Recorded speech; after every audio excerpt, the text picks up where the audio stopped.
ಹುಟ್ಟುಹಬ್ಬದ ದಿನವೇ ಮಗ ಸಾವನ್ನಪ್ಪಿರುವಂತಹ ಘಟನೆ ನಡೆದಿದ್ದು, ಸಾವಿನಲ್ಲೂ ಕೂಡ ಕುಟುಂಬಸ್ಥರು ಸಾರ್ಥಕತೆಯನ್ನ ಮೆರೆದಿದ್ದಾರೆ.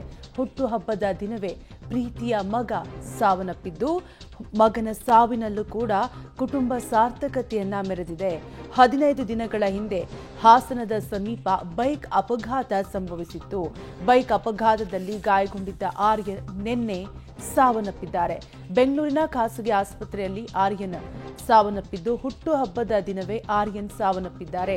22 ವರ್ಷದ ಆರ್ಯನ್ ಹುಟ್ಟುಹಬ್ಬದ ದಿನವೇ ಸಾವನ್ನಪ್ಪಿದ್ದು, ಮಡಿದ ಮಗನ ಕೈ ಹಿಡಿದು ಕೇಕ್ ಕಟ್ ಮಾಡಿಸಿದ್ದಾರೆ ಪೋಷಕರು.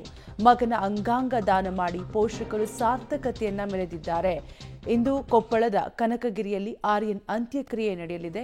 ಒಟ್ಟಾರೆಯಾಗಿ ಹುಟ್ಟುಹಬ್ಬದ ದಿನವೇ ಮಗನನ್ನ ಪೋಷಕರು ಕಳೆದುಕೊಂಡಿದ್ದು, ಸಾವಿನಲ್ಲೂ ಕೂಡ ಪೋಷಕರು ಸಾರ್ಥಕತೆಯನ್ನ ಮೆರೆದಿದ್ದಾರೆ. ಹುಟ್ಟುಹಬ್ಬದ ದಿನವೇ ಮಗನನ್ನ ಪೋಷಕರು ಕಳೆದುಕೊಂಡಿದ್ದು, ಮಗನ ಸಾವಿನಲ್ಲೂ ಕೂಡ ಸಾರ್ಥಕತೆಯನ್ನ ಮೆರೆದಿದೆ ಕುಟುಂಬ.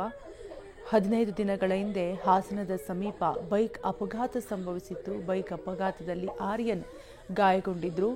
ನಿನ್ನೆ ಆರ್ಯನ್ ಚಿಕಿತ್ಸೆ ಫಲಕಾರಿಯಾಗದೆ ಸಾವನ್ನಪ್ಪಿದ್ದು, ಬೆಂಗಳೂರಿನ ಖಾಸಗಿ ಆಸ್ಪತ್ರೆಯಲ್ಲಿ ಚಿಕಿತ್ಸೆಯನ್ನು ಪಡೆದುಕೊಳ್ತಾ ಇದ್ರು. ಆದರೆ ಮಡಿದ ಮಗನ ಕೈ ಹಿಡಿದು ಕೇಕ್ ಕಟ್ ಮಾಡಿಸಿದ್ದಾರೆ ಪೋಷಕರು. ಮಗನ ಅಂಗಾಂಗವನ್ನು ಕೂಡ ದಾನ ಮಾಡಿದ್ದಾರೆ.